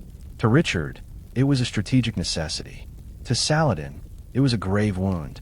Yet, even in this moment of brutality, Saladin did not retaliate with equal cruelty. He responded with discipline, restraint, and a refusal to be dragged into savagery. The arrival of Richard the Lionheart signaled a new phase of the war, one defined not merely by battles, but by reputation. Each man now studied the other from across the battlefield, recognizing a rival worthy of respect. The fall of Acre marked the moment Saladin and Richard the Liony Heart truly became aware of each other as rivals. Not abstract threats, but living, thinking opponents whose decisions could alter the fate of empires. The months that followed were a series of chess moves played with armies, ambushes, negotiations, and feints. Neither man underestimated the other. Both prepared as if facing an equal force of nature. Richard's march south along the coast toward Jaffa became a showcase of discipline rare among Crusader armies. He drilled his men relentlessly, assigning crossbowmen to march in tight formations behind Pises, while knights rode in controlled ranks, a stark contrast to the chaotic charges that had doomed previous Crusader forces. Richard understood Saladin far better than most Western leaders. He knew the Sultan preferred speed, ambush, and harassment. He prepared accordingly. Saladin, for his part, watched Richard with growing respect. The Liony Heart was unlike the European kings he had defeated before. Richard anticipated ambushes, reorganized his columns with mathematical precision, and punished disorder ruthlessly. Saladin tested him with hit-and-run tactics, showers of arrows, and probing attacks meant to break the Crusader march. Richard didn't budge. If anything, he seemed to thrive under pressure, issuing commands from horseback with a confidence Saladin recognized in himself. Their first major confrontation exploded at the Battle of Ars in September 1191. Saladin's forces struck repeatedly at the Crusader flanks, hoping to provoke a disorderly charge. For hours, Richard held his knights back, absorbing wave after wave of attack, while his infantry maintained a shielded march. It was a feat of iron discipline. Saladin pressed harder, ordering his cavalry to concentrate their blows. Dust rose, arrows fell like rain, and the heat of the day scorched both armies. Finally, when the pressure reached its breaking point, Richard unleashed his knights. The charge crashed through Saladin's lines with devastating force, scattering the Sultan's troops and securing a decisive Crusader victory. Yet, Saladin's army did not collapse. He executed a disciplined retreat, preventing the battle from turning into a massacre. It was a loss, but not a defeat of spirit. And remarkably, neither leader emerged from Arsuf with hatred. Instead, the battle forged a deeper, almost unsettling mutual respect. Saladin admired Richard's brilliance and courage. Richard marveled at Saladin's resilience and composure under fire. The war was far from over, but something rare had taken root. Admiration growing in the ashes of battle. After Ars, the war settled into a strange rhythm, one shaped as much by diplomacy as by battle. Richard and Saladin were enemies, yes, but not the kind who sought each other's destruction at all costs. Instead, they circled each other like two master swordsmen who understood that victory required more than brute force. Their campaigns became a mixture of sieges, negotiations, alliances, betrayals, and surprisingly an ongoing exchange of letters filled with dignity and admiration. Richard marched toward Jerusalem, but stopped short. He understood that even if he captured the holy city, he couldn't hold it. Saladin's cavalry dominated the countryside, and Richard's supply lines would crumble the moment he advanced too far inland. Saladin, studying Richard's hesitation, recognized a strategic mind equal to his own. Neither leader moved recklessly, and this slow, calculating approach forged a curious respect between them. Their correspondence became legendary. Richard praised Saladin's honor, calling him wise and noble, terms almost unheard of between opposing commanders during the Crusades. Saladin in turn praised Richard's courage, acknowledging him as the greatest knight of Christendom. These were not empty compliments. Each man saw in the other a reflection of the virtues he held most dear. Their respect was not limited to words. It expressed itself in acts that astonished the world. When Richard fell gravely ill, Saladin sent him fresh fruit, snow to cool his fever, and a personal physician. When Saladin's brother, Aladil, negotiated with Richard, the English king playfully proposed that Aladil marry Richard's sister, Joanna, an impossible union, but one that symbolized the strange closeness forming between the two sides. Yet, even in this atmosphere of courtesy, the war's brutality never disappeared. Richard executed prisoners at Acre. Saladin struck back in other battles. Each man carried the weight of armies and faiths on his shoulders. But even when the war demanded harshness, neither allowed cruelty to dominate his character. What made their relationship extraordinary was that their respect did not weaken their resolve. It strengthened it. Each wanted to defeat the other on terms worthy of honor, not through treachery or chance, but through decisive action. In a war marked by ideological hatred, Richard and Saladin forged something almost unimaginable, a rivalry built on dignity. And as negotiations dragged on and armies maneuvered across the scorched Levant, one thing became clear. Destiny had not brought these two men together to destroy each other quickly. It had brought them together to test the limits of honor itself. The march toward Jerusalem became the defining test of Richard and Saladin's rivalry. After months of maneuvering across the Levant, the holy city stood like a shimmering prize on the horizon, close enough to tempt ambition, yet distant enough to destroy the reckless. Richard knew taking Jerusalem would immortalize him. Saladin knew losing it would fracture everything he had worked so hard to unite. Both understood that this single city held the weight of two worlds. But unlike earlier Crusader kings, Richard approached Jerusalem with a strategist's caution. Twice he led his army within sight of the sacred walls. Twice he stopped. The harsh winter rains turned the land into oceans of mud. Supply lines thinned, and Saladin's cavalry remained a constant threat. Richard realized a brutal truth. Capturing Jerusalem was possible, but holding it was not. Once he pushed too deep into the interior, Saladin could cut him off from the sea, his army's lifeline. Saladin watched Richard's movements with equal anxiety. Every scout report, every rumor of a Crusader advance forced him to evaluate his defenses. He strengthened his garrisons, prepared counterattacks, and studied Richard's choices. Yet he also waited.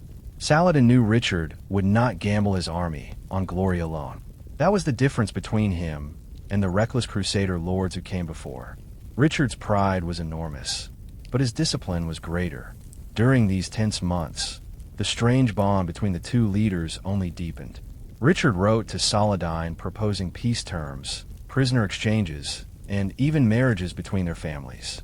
Saladin responded with courtesy, sending gifts, horses, and diplomats. The war became a dialogue, not of peace, but of understanding. Each man was probing the other's resolve, measuring not only military strength, but character. Yet despite their mutual respect, neither yielded strategically. Skirmishes erupted near Ramler, Jaffa, and Darum. Richard's knights broke ambushes with devastating charges. Saladin's horse archers harassed crusader lines with tireless precision. It became a dance of discipline versus mobility, two armies mirroring the personalities of their leaders. In early 1192, the Crusader army debated one final assault on Jerusalem. Richard hesitated. His generals were divided. The winter rain poured.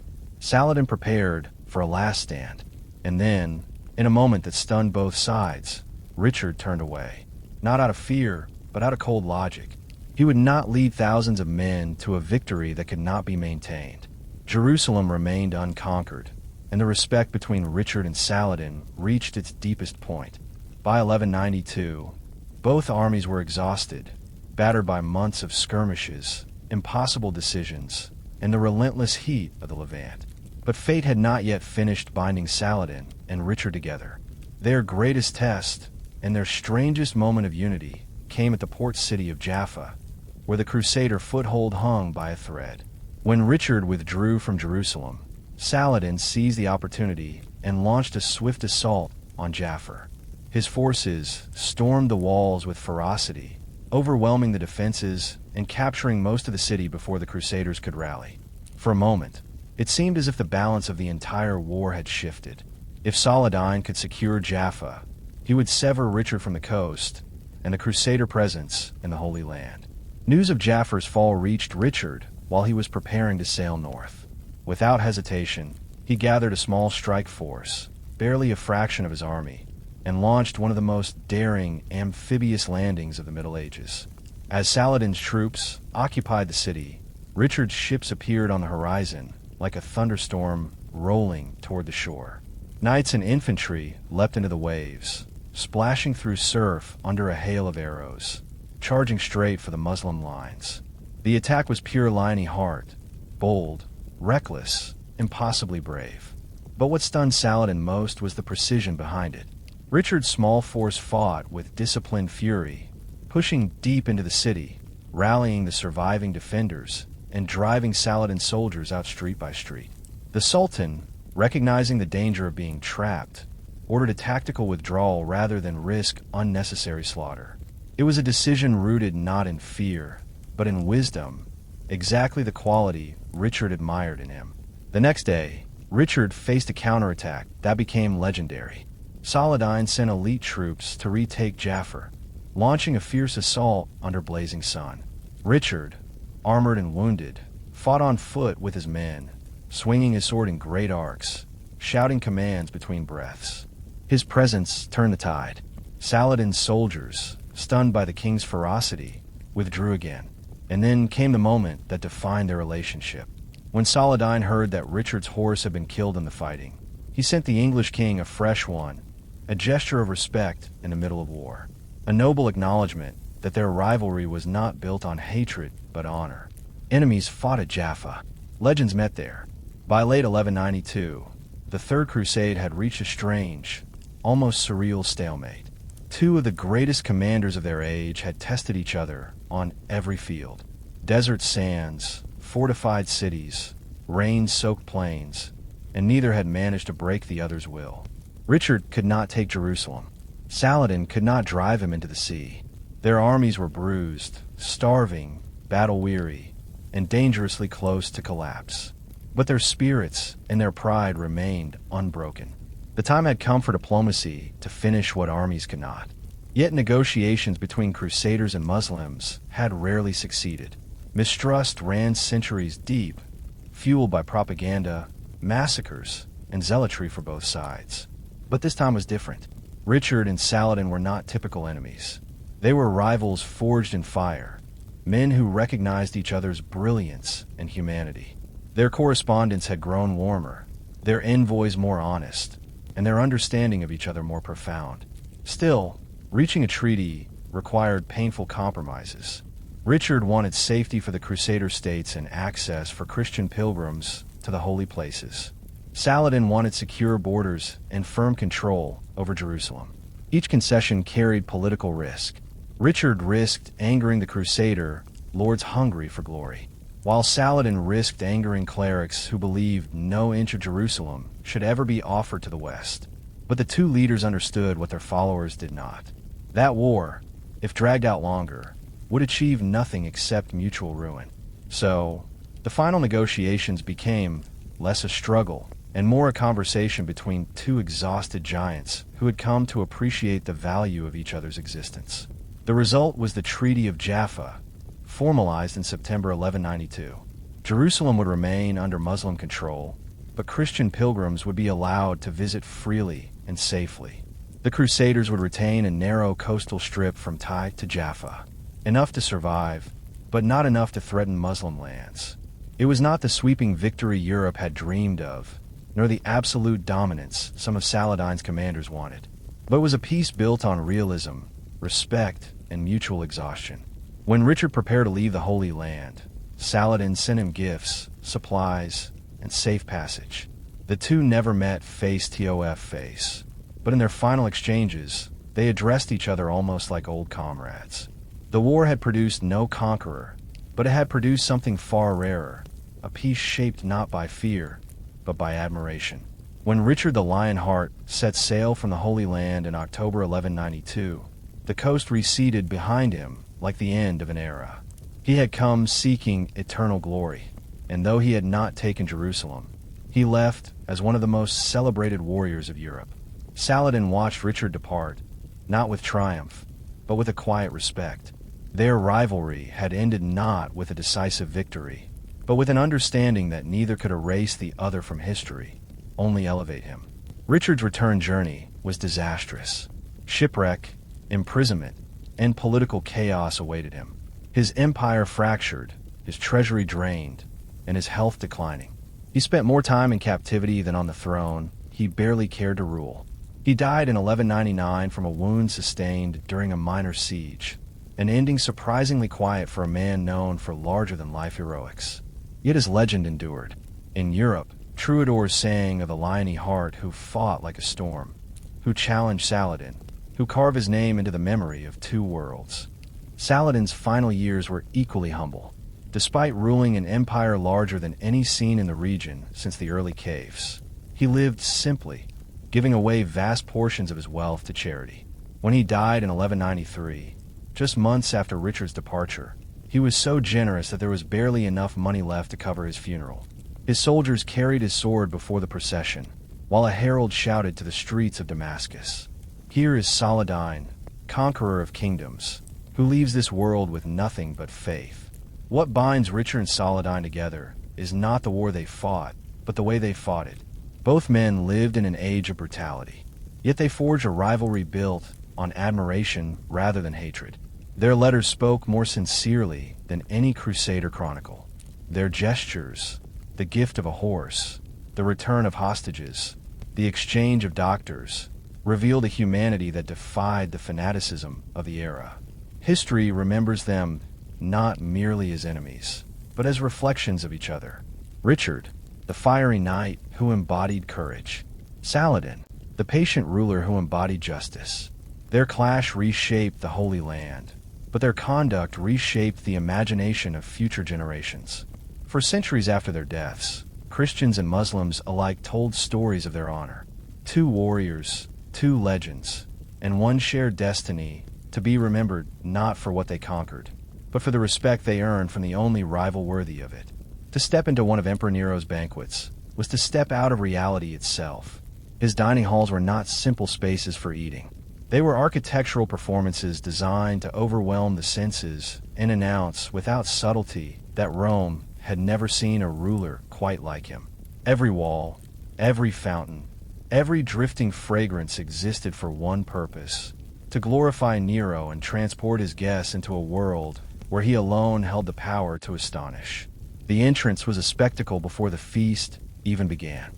Slaves dressed in shimmering fabrics guided guests through corridors lined with polished marble, where torchlight glittered like molten gold.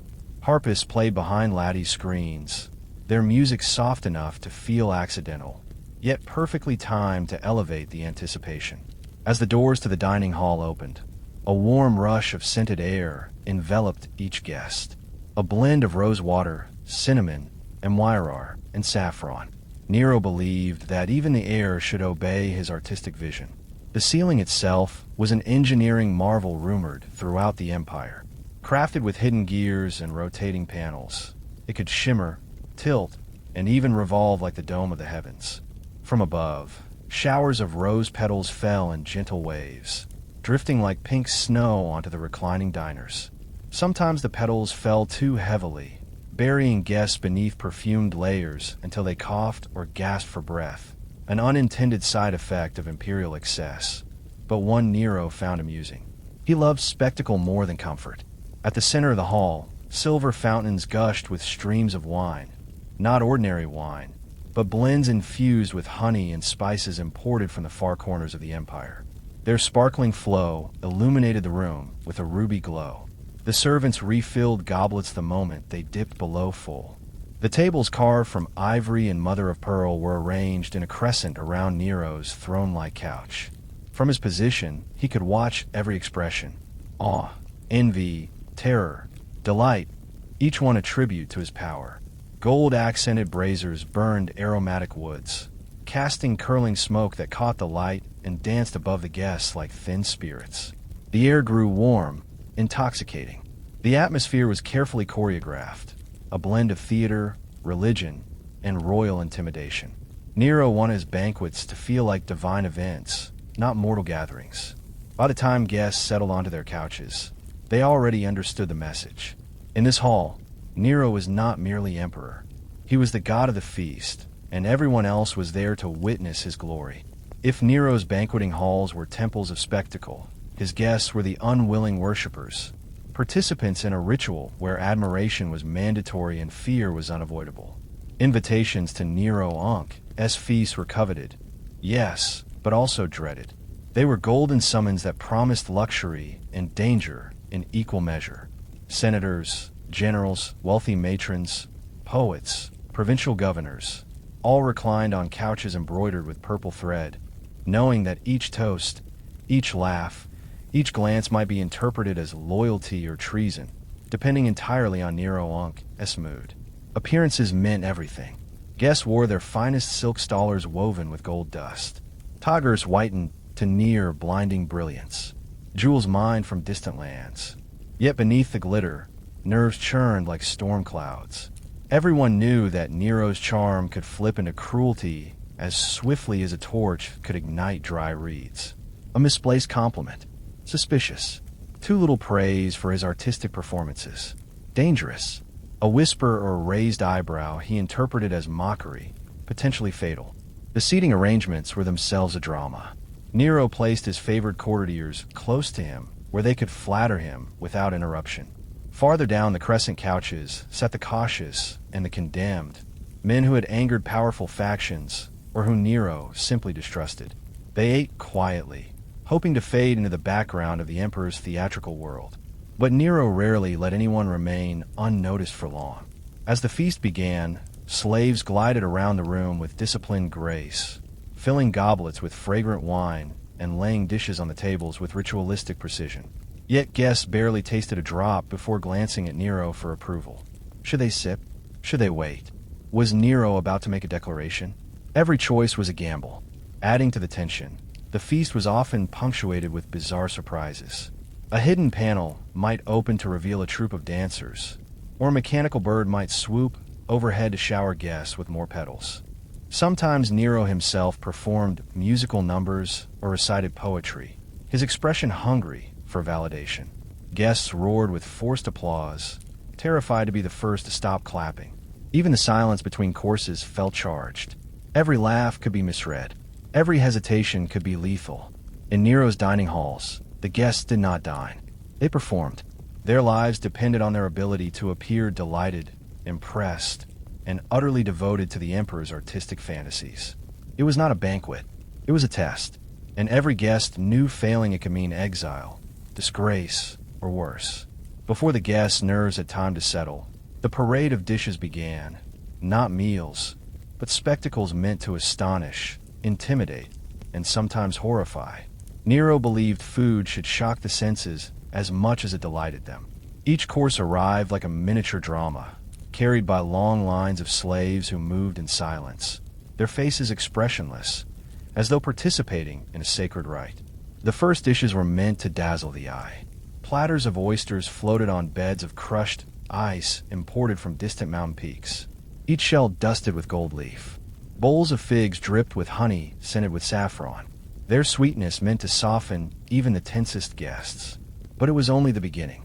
Nero's chefs were instructed to create foods that no Roman had seen before, dishes that symbolized the emperor's domination over nature itself. Then came the extravagant meats. Peacocks roasted whole, their iridescent feathers reattached after cooking, so they appeared untouched by fire. Flamingo tongues arranged like petals around crystal bowls. Dormice stuffed with herbs and pine nuts. Boar carved so skillfully that its hide looked alive. Its mouth stuffed with fruits as though it had wandered into the feast willingly. Each dish was an announcement. Nero's wealth could warp reality. Sometimes he demanded theatrical cruelty disguised as culinary innovation. On more than one occasion, he served rare fish still twitching from the sea, declaring it proof of Rome's power over the elements. Other times, he ordered dishes sculpted into mythological shapes, hydras made of layered meats or phoenixes created from spiced fowl, while musicians played dramatic flourishes as slaves presented them. As the courses escalated, guests reached a strange state of sensory overwhelm. The fragrances grew heavier. Cinnamon, cardamom, rose oil. The heat from the braziers flushed their cheeks. The sweetness, the spice, the constant refilling of wine goblets. It all created a dreamlike intoxication that blurred time itself. For some, the excess was bliss. For others, it felt like drowning. And yet no one dared refuse a dish. Refusal meant insult. Insult meant danger. Even if one was sickened by excess or repulsed by the decadence, one smiled, nodded, and tasted everything. Nero watched them closely, gauging reactions, seeking admiration in every bite. To dine at Nero's banquet table was not simply to eat. It was to submit to his wealth, his imagination, and the monstrous power of a man who believed indulgence was a divine right. If the food was excessive, the entertainment that followed was something else entirely, a living testament to Nero's belief that a banquet should be indistinguishable from a spectacle at the theater or the circus. He did not simply want his guests to dine. He wanted them overwhelmed, dazzled, confused, and ultimately broken down to the point where their only anchor was him. Every performance was crafted to showcase Nero's eccentric imagination and to remind Rome's elite that the emperor's whims shaped their reality. The night often began with dancers carrying lanterns shaped like mythical creatures, their movements choreographed to mimic gods descending from Olympus. They glided across the marble floors, accompanied by flutes and harps that filled the hall with soft, otherworldly music. But beneath the beauty lurked something unsettling. The dancers' faces were painted in serene smiles, but their eyes were empty. Slaves chosen specifically for their ability to perform without emotion. Then came the actors. Nero adored theater, particularly tragedies, and he often forced guests to sit through lengthy performances mid-banquet. Actors reenacted myths of divine vengeance, doomed lovers, or tyrants losing their minds, stories uncomfortably reflective of Nero's own reputation. But since no one dared to criticize the emperor's artistic tastes, guests pretended to weep at the tragedies and cheer at the triumphs, terrified of being the first to show boredom. Sometimes Nero couldn't resist performing himself. He entered the hall wearing shimmering robes, his face powdered and made up like a stage god, and took center stage as if the entire feast existed solely to spotlight him. He sang long, elaborate arias, while musicians struggled to match his wild shifts in tempo. Guests applauded until their hands stung, whether he sang brilliantly or painfully off-key. Survival required enthusiasm, not honesty. But not all entertainment was harmless. Occasionally, Nero introduced darker spectacles, exotic animals paraded in chains, condemned prisoners forced to recite poetry moments before being led away, or gladiators ordered to demonstrate techniques on practice dummies in the dim corners of the hall. The message was clear. Nero controlled not only art and luxury, but life and death itself. The atmosphere hovered between awe and dread. One moment, guests laughed at a comedic skit. The next, they watched a tiger drag past their couches, roaring with hunger. Every performance, beautiful or disturbing, reinforced the same truth. Nero Unc's feasts were stages for his ego, and everyone present was part of the cast. As Nero Unc's banquets dragged into the late hours, the line between celebration and captivity blurred. These feasts were not simple evening gatherings. They were marathons of indulgence and psychological strain that often lasted until dawn. By midnight, guests no longer felt like honored attendees. They felt like prisoners wrapped in silk, trapped inside an emperor's fever dream. Wine flowed endlessly, carried by an army of servants who drifted between couches like shadows. Each goblet seemed bottomless. Nero took it as a personal insult if anyone's cup went dry, and slaves were whipped if they failed to refill them fast enough. Under such pressure, guests drank far more than they wanted. The constant consumption dulled their senses, blurring the elaborate performances into half-remembered hallucinations. Conversations devolved into careful mumbling, broken whispers, and forced laughter. Meanwhile, Nero remained alert and watchful, fueled not by wine, but by the applause and adoration he demanded. His eyes scanned the room with predatory precision, seeking out any sign of boredom or fatigue. To him, exhaustion was rebellion, a yawn, a slumped posture, a slow clap. Any of these could trigger suspicion, and nothing frightened Rome's elite more than suspicion from a man like Nero. The emperor delighted in prolonging discomfort. He ordered surprise courses at bizarre hours, tiny pastries filled with rare spices, bowls of steaming broth, or elaborately decorated fruits carved to resemble mythical beasts. Guests forced themselves to eat, no matter how full they were, no matter how their stomachs swelled with food and fear. Refusal was unthinkable. As fatigue deepened, the entertainment shifted from dazzling to surreal.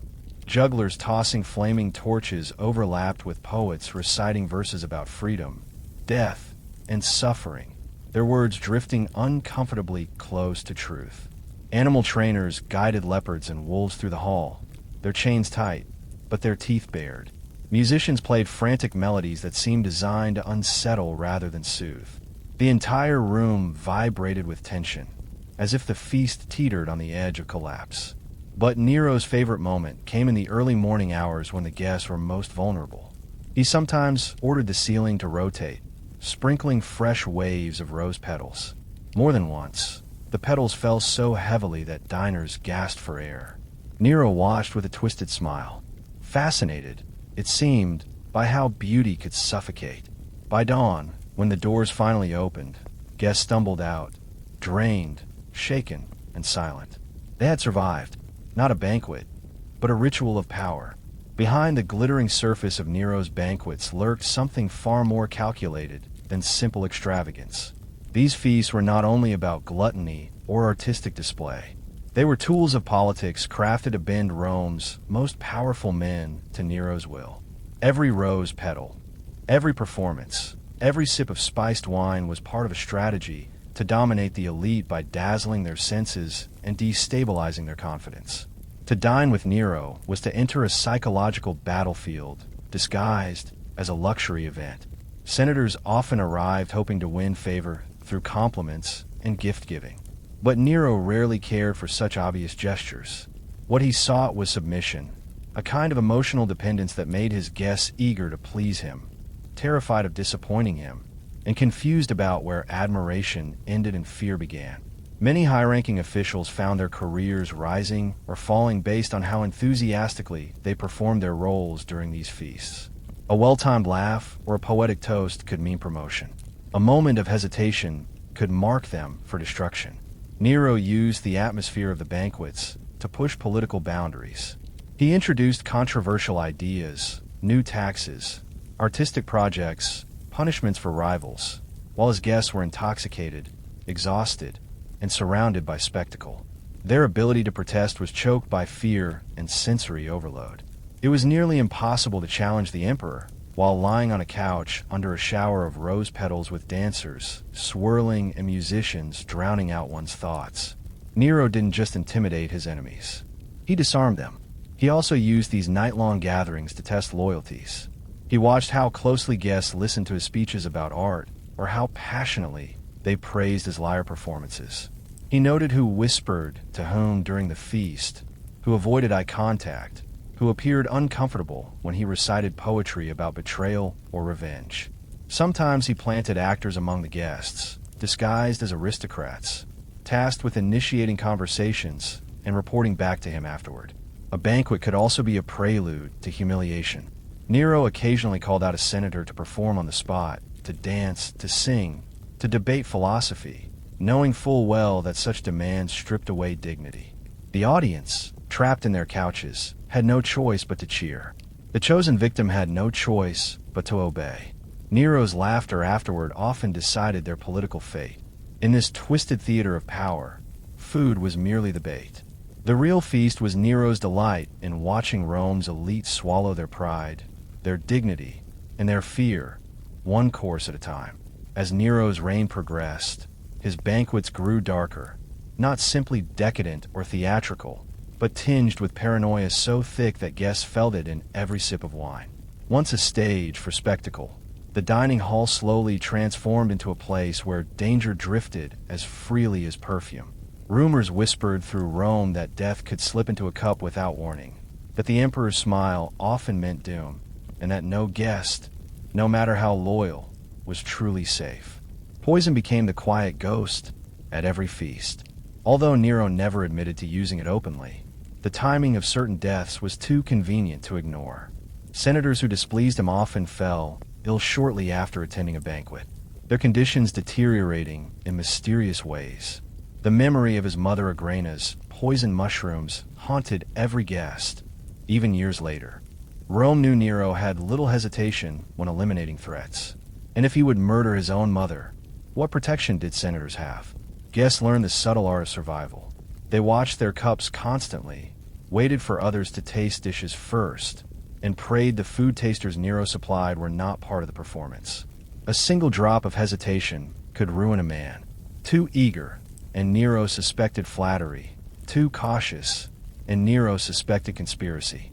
The perfect diner walked a tightrope between delight and terror. Nero's paranoia manifested in more than poison. He seated rivals near exotic animals, leopards, chained but restless, letting them hear the low growl of danger inches from their feet. He introduced games meant to test their courage or obedience, demanding spontaneous recitations or confessions disguised as parlor entertainment. Slaves who served the meals sometimes vanished after a banquet, never seen again, leaving guests uneasy about what secrets they might have overheard. And then there were Nero's violent moods.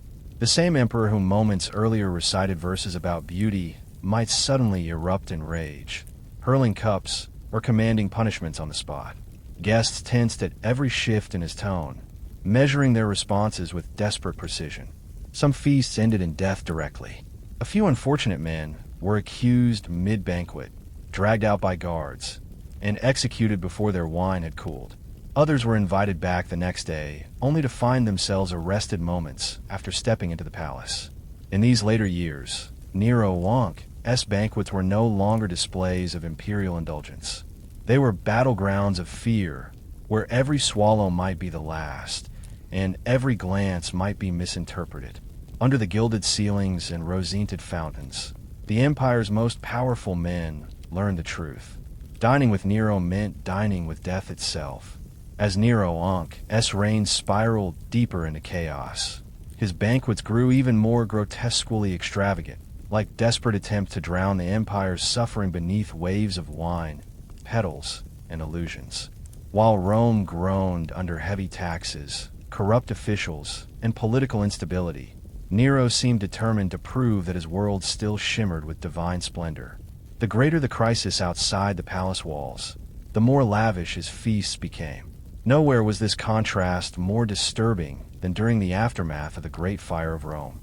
While entire districts lay in ash, citizens slept under makeshift tents, and families searched for missing loved ones, Nero hosted banquets that defied all sense of empathy. He invited senators and aristocrats into newly restored halls draped in gems and fabrics imported from the East, a cruel reminder that his palace had survived untouched while the city burned. Rumors spread that Nero had performed on his lyre as the flames consumed Rome. Whether true or not, the symbolism clung to him like smoke. His feasts after the fire only fueled suspicion. Instead of canceling celebrations, he intensified them. He introduced new decorations mimicking the colors of fire, golds, reds, and deep oranges that flickered in lamplight. Some guests whispered nervously that the emperor was mocking the tragedy. Others feared he was simply incapable of distinguishing reality from performance. Nero also unveiled his newest architectural marvel, the Doisora, the Golden House. It was less a palace and more a fever dream of marble, gold leaf, and sprawling banquet halls crafted to resemble fantastical landscapes. Forests of marble trees, indoor lakes reflecting painted skies, and ceilings studded with jewels. Benches were cushioned with exotic furs and silver fountains sprayed wine as casually as if dispensing water. Inside these halls, Nero continued his tradition of overwhelming guests with theatricality. He staged mock sea battles and artificial lakes complete with miniature ships and costume slaves splashing through the water. He summoned actors to perform scenes of rebirth and renewal, insisting that Rome was rising from the ashes because of his divine vision. Guests clapped with trembling hands, praying that their enthusiasm appeared genuine. But beneath all the spectacle, a quiet horror took root. The contrast between Nero's glittering feasts and the charred ruins of Rome became impossible to ignore. Many began to wonder whether the emperor had gone beyond decadence into outright madness, or worse, whether he had embraced the suffering of his people as fuel for his theatrical fantasies. Either way, the message was clear. Nero's banquets no longer celebrated Rome's greatness. They celebrated Nero alone, even as the empire burned around him. In the final years of Nero's reign, the atmosphere of his banquets shifted from decadent to desperate. The emperor who once reveled in orchestrated miracles of light, scent, and music had become a man at war with shadows. Shadows of conspiracies, betrayals, and his own unraveling sanity. The feasts continued, but they were no longer celebrations of imperial glory. They were frantic attempts to cling to control, to drown the truth of his failing rule beneath rivers of wine and thunderous applause. His last great banquet was remembered not for its splendor, but for the unmistakable sense that something was coming undone. The dining hall, though as magnificent as ever, held a strange heaviness. Even the rose petals drifting from the ceiling seemed to fall slower, as if weighed down by the tension in the air. Guests reclined in their jeweled couches with stiff smiles, careful not to let their eyes betray the terror rising across the empire, rebellions in the provinces, mutiny in the legions, whispers of senators plotting in dark corners of Rome. Nero tried to distract them with extravagance. He summoned musicians, dancers, and poets, demanding they perform with manic intensity. He sang himself, his voice trembling not with passion, but with the strain of a man trying too hard to convince the world and himself that he still commanded its devotion. Sweat glistened on his brow beneath the glow of thousands of lamps. His laughter came too loudly, his gestures too sharply. Gone was the smooth confidence of earlier years. In its place stood a paranoid monarch who knew the walls were closing in. When the first course arrived, a grotesquely over-decorated phoenix-shaped dish, many guests could barely swallow. They had heard the rumors. Galba's rebellion, the Taurian Guard's shifting loyalties, the Senate sharpening its knives. Every toast tasted like poison. Every performance sounded like a funeral dirge. For the first time, Nero seemed aware of the fear in the room.